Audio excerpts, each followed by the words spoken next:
mình xa thành phố tìm về một nơi thật an yên tạm quên. திருமதி சந்திரிகா தம்பிதுரை அவர்களுக்கு நன்றி.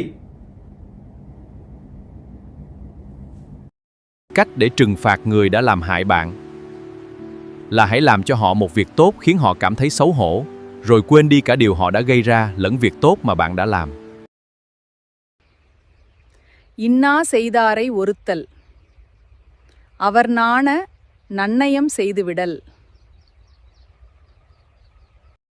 The way to punish the person who has harmed you is to do them a good deed that makes them feel ashamed, and to forget both the harm they caused and the good you did. Thirukkural, translated into 64 languages, more than 350 individual translations, 143 different renderings in English alone.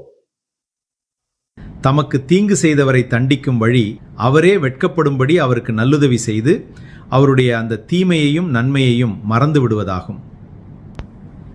Thirukkural Vietnamese translation is brought to you by Business English with Bala, Vietnam வீடு Business Group.